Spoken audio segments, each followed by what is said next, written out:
അവൻ എന്നെ തല്ലിയത് നിങ്ങൾ നോക്കി നിന്നു. തിരിച്ചു തല്ലാൻ പോലും നിങ്ങളുടെ ആളുകൾ എന്നെ അനുവദിച്ചില്ല. രാമുണ്ണിയുടെ രക്ഷയെ ഓർത്താണ് ഞാൻ അങ്ങനെ ചെയ്തത്. വീരയന്റെ ശക്തി നിനക്കറിയില്ല. എനിക്കറിയേണ്ടത് ഈ വീട്ടിൽ യജമാനായിരുന്നാണ്. നിങ്ങളോ വീരയനോ അതോ ആ രാജഗോപാലനോ?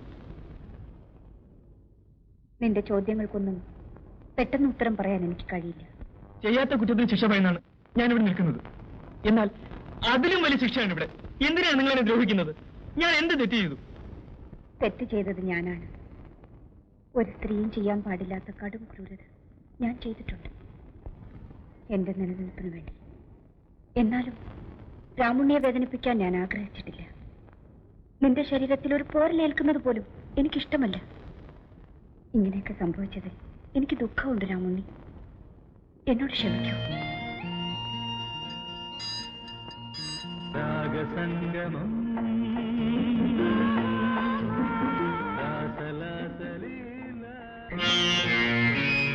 രാമണി മാറി നിൽക്ക്. എന്നെ തുടരുത് രാമ. വിടണേ രാമണി, വിടണേ, വിടാനാ പറഞ്ഞത്. രാമണി, എടാ നീ എന്നെ മറ്റൊരു ശ്രീദേവി കുഞ്ഞമ്മയാണെന്ന് കരുതിയല്ലേ? ഒരു ദുർബല നിമിഷത്തിൽ നീ കീഴ്പ്പെടുത്തിയത് രക്തവും മാംസവും തുടിക്കുന്ന പച്ചയായ ഈ ശരീരത്തെയാണ്. ഇനി എന്നിലെ സ്ത്രീത്വം ഒരിക്കലും നിനക്ക് വഴങ്ങിത്തരില്ല. ഇനി എന്നിലെ സ്ത്രീയെ ജയിക്കാൻ നിനക്കെന്നല്ല ഈ ലോകത്ത് ഒരു പുരുഷനും കഴിയില്ല. അതാണ് നിന്റെ മോഹമെങ്കിൽ എനിക്ക് പോടാവുന്നത്.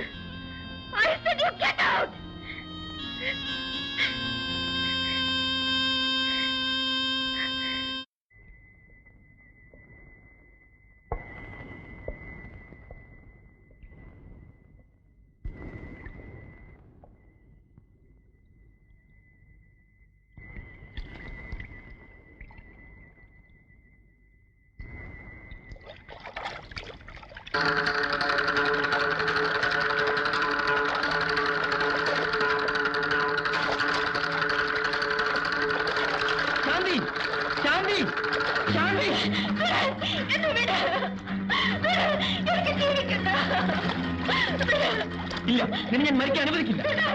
നീ എന്തിനാണ് ചാവാൻ പോകുന്നത്? ജീവിക്കാൻ എനിക്ക് അർഹതയില്ല. നീ ജീവിക്കണം. ആർക്കു വേണ്ടി, എന്തിനു വേണ്ടി ഞാൻ ജീവിക്കണം? നിന്നെ നശിപ്പിക്കാൻ ശ്രമിച്ചവരെ എതിർത്ത് തോൽപ്പിക്കാൻ എനിക്കതിന് കഴിയില്ല. കഴിയും.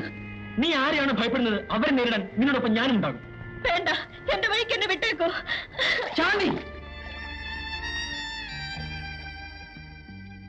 ശാന്തി, ഇപ്പോ ആ പേര് മാത്രമേ ഉള്ളൂ എനിക്ക്. എന്റെ ജീവിതത്തിലെ ശാന്തിയെല്ലാം എന്നെ എനിക്ക് നഷ്ടപ്പെട്ടു. ചെറുപ്പത്തിൽ അമ്മ മരിച്ചു. പിന്നീടെല്ലാം എന്റെ അച്ഛനായിരുന്നു. എന്തിനാണ് കരയുന്നേ? അമ്മയെ ഓർത്താണോ? ഒന്നുമില്ല മോളെ, ഒന്നുമില്ല. വരും മോളെ, നമുക്ക് പോവാം. എങ്ങോട്ടാ അച്ഛാ? മോളെ, അച്ഛൻ കോൺവെന്റ് ചേർക്കാൻ പോവാ.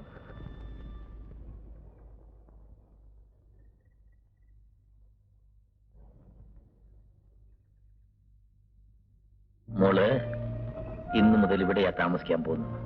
അപ്പൊ അച്ഛനും? അച്ഛൻ കൂടെ കൂടെ വന്ന് മോളെ കാണാൻ. നീ പഠിച്ചു മിടിക്കാവണം കേട്ടോ. ചെല്ലു, സിസ്റ്ററോട് ചെല്ലു. വാ മോളെ. അന്നൊക്കെ എന്റെ അച്ഛൻ കൂടെ കൂടെ കോൺവെന്റിൽ വരുമായിരുന്നു എന്നെ കാണാൻ. എന്നാൽ ഞാൻ മുതിർന്നപ്പോൾ എന്റെ അച്ഛൻ എന്നിൽ നിന്ന് അകന്നുപോയി.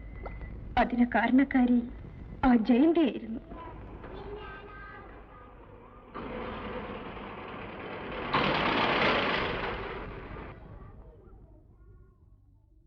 അച്ഛാ,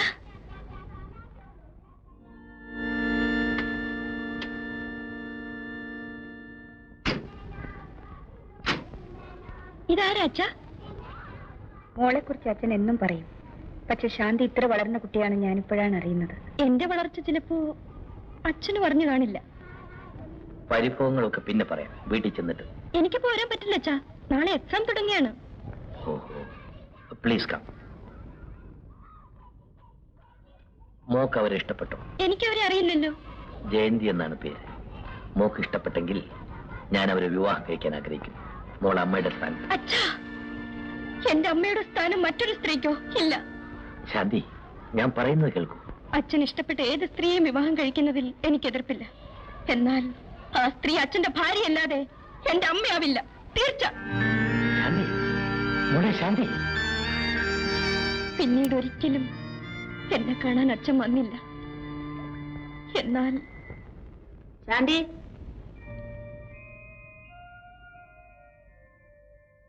കുട്ടിയെ വിളിക്കാൻ വന്നതാ. എന്താ വേലപ്പ?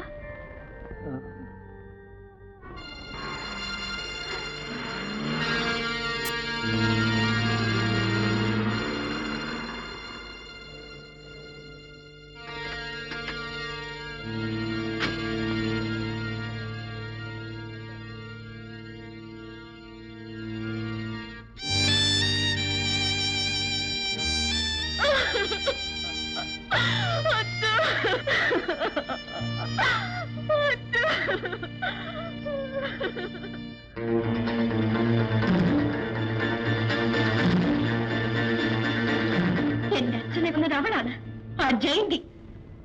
അവൾ എന്നെയും കൊല്ലും. ശാന്തി, ഭയപ്പെടണ്ട. ഇനി ഒരിക്കലും അവളെ കാണരുതെന്ന് കരുതി ഇറങ്ങി തിരിച്ചവനാണ് ഞാൻ. എന്നാലിപ്പോൾ നിനക്ക് ഇവിടെ ഞാൻ തിരിച്ചു വരാം. നിന്നെ ആരും കൊല്ലില്ല. വരൂ. എന്നെ വിശ്വാസമില്ലേ?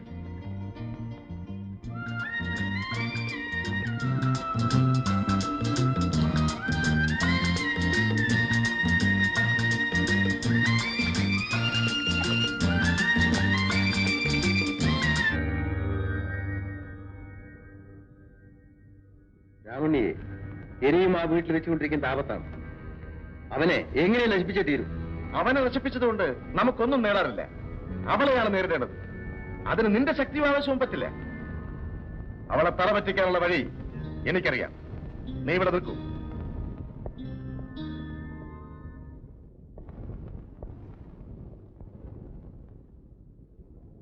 എന്നെ പ്രതീക്ഷിച്ചില്ലല്ലേ? മിസ്റ്റർ രാജഗോപാൽ, എന്താണ് നിങ്ങൾക്ക് വേണ്ടത്? എന്റെ ആഗ്രഹം ഞാൻ നിങ്ങളോട് മുമ്പേ പറഞ്ഞിട്ടുള്ളതാണല്ലോ. അത് ആവർത്തിക്കാനാണോ ഇപ്പൊ ഇവിടെ വന്നത്? അതെ. ഈ നാട്ടിൽ നിങ്ങളെക്കാൾ സുന്ദരികളായ സ്ത്രീകൾ ഇല്ലാഞ്ഞിട്ടല്ല, അവരിൽ പലരും എന്റെ വധുവാകാൻ ആഗ്രഹിക്കാഞ്ഞിട്ടുമല്ല. എങ്കിൽ അവരിൽ ഒരാളെ വിവാഹം കഴിക്കണം. വേണമെങ്കിൽ മുഴുവൻ പേരെ. ആരാണ് തടസ്സം? നീ. ഒരു സ്ത്രീയുടെ മനസ്സെന്താണെന്ന് നിങ്ങൾക്കറിയില്ല. എന്റെ മനസ്സിന് ഇഷ്ടപ്പെട്ട സ്ത്രീയെ കുറിച്ച് എനിക്കറിയൂ. എന്തു പറയുന്നു? ഒരിക്കലും ഞാൻ നിങ്ങളെ വിവാഹം കഴിക്കില്ല. തീർച്ചയാണോ? രണ്ടുപേരെന്റെ ജീവിതത്തിലുണ്ടായി. ഇനി മറ്റൊരാളും കൂടി ഇല്ല. എണ്ണം തിട്ടമായി പറയുന്നത് നിന്റെ പാതവൃത്തി ഉറപ്പിക്കാനാണോ? എങ്കിൽ നീ ആരുടെ കൂടെയെല്ലാം കഴിഞ്ഞിട്ടുണ്ടെന്നുള്ളത് എനിക്കറിയാം. രാജഗോപാൽ, രസിക്കുന്നില്ല അല്ലേ? അനാവശ്യം പറയരുത്. ജയന്തി, ഈ വീട്ടിൽ നിന്റെ ചാർച്ചക്കാരനാണെന്ന് പറഞ്ഞ് ഒരു പയ്യനെ താമസിപ്പിച്ചിട്ടുണ്ടല്ലോ. അവനുമൊത്ത് നീ കഴിഞ്ഞിട്ടില്ലേ? ഇല്ലെന്ന് സത്യം ചെയ്ത് പറയാമോ?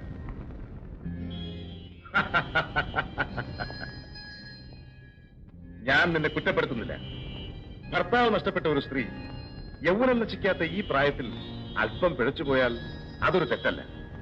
എന്നാൽ ആ തെറ്റ് ഇനിയും ആവർത്തിക്കാൻ അനുവദിച്ചുകൂടാ. നീ അവനെ ഉടനെ തന്നെ പറഞ്ഞേച്ചേക്ക്.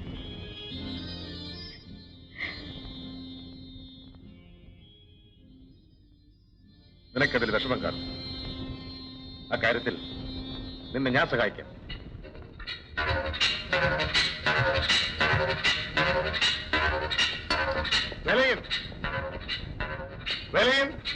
എന്തോ? രാമുണ്ണി എവിടെ? രാമുണ്ണി ഇപ്പൊ ഇവിടെ. നിനക്ക് ഇന്നു മുതൽ ഈ വീട്ടിൽ ജോലിയില്ല. പറഞ്ഞത് കേട്ടില്ലേ? ഇറങ്ങി പോകാൻ. നിന്നെ ഇനി ഈ വീട്ടിൽ കണ്ടുപോകരുത്. നിങ്ങളല്ലല്ലോ എന്നെ ഇവിടെ താമസിപ്പിച്ചത്. പിന്നെ അന്ന് ഞാനൊരു ജോലി അന്വേഷിച്ച് വന്നപ്പോൾ നിങ്ങൾ എന്താണ് വന്നതെന്ന് ഇന്നും എനിക്ക് ഓർമ്മയുണ്ട്. ഓർമ്മയുണ്ടല്ലോ. എങ്കിൽ അറിയിക്കൂ. എന്താണ് നീ മിഴിച്ചെടുക്കുന്നത്? ഞാൻ പറഞ്ഞാൽ നീ അനുസരിക്കില്ലേ? ഇല്ല. ഇല്ലേ?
ജയന്തി, ഈ രാജഗോപാൽ ആരാണെന്ന് നിനക്കറിയാമല്ലോ. നിന്നെ ഞാൻ വെറുതെ വിടില്ല. സൂക്ഷിച്ചോ.